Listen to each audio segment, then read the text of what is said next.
গণভোট অবৈধ না, সবকিছু অবৈধ, সাংবিধানিকভাবে নাই।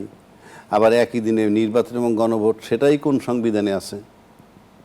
আমার দেশের কোন সংবিধানে লেখা আছে এখন যে একই দিনে এই গণভোটও হবে এবং নির্বাচন হবে? কোথায় আছে সেই সংবিধানটা? কোথায়? আমি শুরুতে বহু আগে বলছি সংবিধানের মধ্যে নাই। আবারও চ্যালেঞ্জ ছুড়ে দিচ্ছি, বাংলাদেশের রাজনীতিবিদরা, বিজ্ঞ রাজনীতিবিদরা গয়রহভাবে একটা নির্বাচন করতে যাচ্ছে, কোনো আইন কানুনের বালাই নেই। আপনি যখন আইন কানুনের বালাই নেই, আপনার ভবিষ্যৎ যেই নির্বাচন করে ক্ষমতায় যান তার যে কি অবস্থা হবে।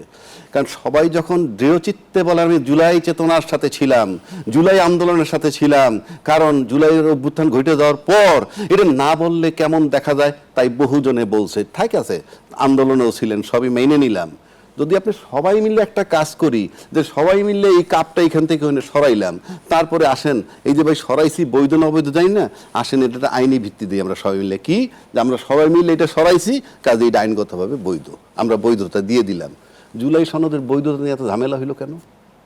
আপনি তো আন্দোলনে ছিলেন, যেটা সবাই মিলে করলেন, আপনি সবাই মিলে স্বাক্ষর দিলেন না। এটা কোথায় পাঠাইছেন? গণভোটে। বোগাস, এইগুলো কিচ্ছু হবে না, বুলশিট। এখন আসেন, গণভোট না হবে, উনি যেমন বললেন, ওনার অধিকার আছে নাতে ভোট দেওয়ার, অফকোর্স আমি সাপোর্ট করি, কারণ আপনার নিজস্ব ইয়ে। বাট ধরেন নির্বাচিত হয়ে যারা ক্ষমতায় যাবেন আর যদি না ভোট দিয়ে গণভোট ফেল করে, তাহলে জিনিসটা ক্লিয়ার হয়ে গেল আরও, যে কারা জুলাই চেতনা বিরোধী কিংবা কারা জুলাই চেতনার পক্ষে। এবং এখন বাংলাদেশের তিনটা রাজনৈতিক ধারা হয়েছে। জি, এক দল ক্যাশ করতেছে মুক্তিযোদ্ধার পক্ষের শক্তি, যেই বয়ান আগে আওয়ামী লীগ করতো।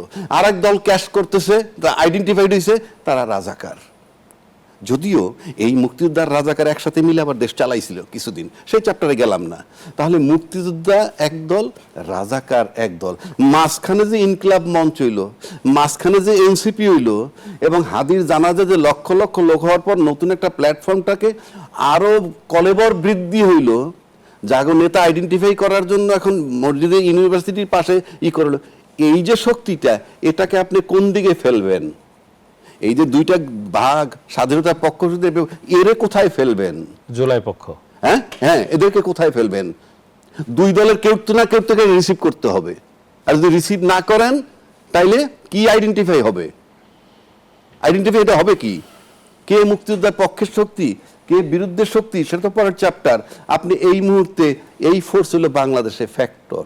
এটার সাথে ৭১-এর যুদ্ধ আর এক ইতিহাস, এই যুদ্ধের এক্সটেনশন, ৭১ সালের যে স্বাধীনতার এক্সটেনশন আপনার জুলাই।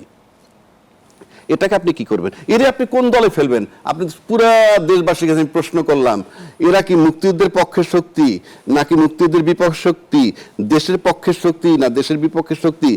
আইডেন্টিফাই কিভাবে করবেন? এক। দুই, এদের এই দল করতে হইল কেন? এই দলটা করতে হইল কেন এনসিপি? আপনি যখন সবাই মিলে আমরা আন্দোলন করলাম, তাহলে এদেরকে করতে হবে কেন? এটা হলো পুরা তারুণ্যের শক্তি, পুরা তরুণ প্রজন্ম এখানে। তার মানে সবাই মিলে আপনি কি তরুণ প্রজন্ম রিজেক্ট করতে চান? আর সেই তরুণ প্রজন্মটাকে মেনে নেবে বলে আপনি চিন্তা করছেন? Of course not. That is the second phase of July, I am telling you. গল্প যে যত করেন, আপনি নির্বাচন করতে পারেন, নির্বাচন করেন, রক্তাক্ত নির্বাচন হবে। কেউ যদি বলে নির্বাচনে আমি নির্বাচন চাই, আপনি নির্বাচন মানে কি? নির্বাচন মানে কি তামাশা নাকি?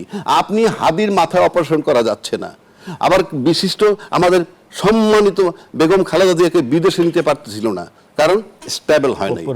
আর তার মানে কি? হাদির অপারেশন করা যাচ্ছে না, অপারেশন করতে গেলে বডি স্টেবল করতে হয়, কথা আসছে তো? তার মানে কি?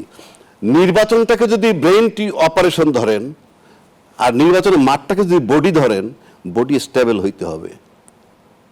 টোটাল দেশ জানে যে বডি স্টেবল না, নির্বাচনের মাঠ স্টেবল না, তারপরে আপনি খালি নির্বাচন করে ক্ষমতায় যান, তাহলে হাদির অপারেশন হইল না কেন? তাহলে আমাদের ম্যাডাম দিয়ে বিদেশে গেল না কেন?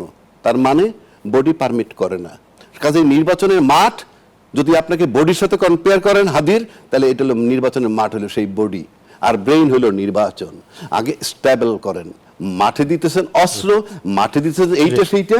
আপনি জুলাই আন্দোলনের ধার ধারতেছেন না, কিছুরই ধার ধারতেছেন না, করেন না নির্বাচন, রক্তাক্ত নির্বাচন হবে। আমি আবারও বলতেছি, বাংলাদেশের জঘন্যতম রক্তাক্ত নির্বাচন হবে।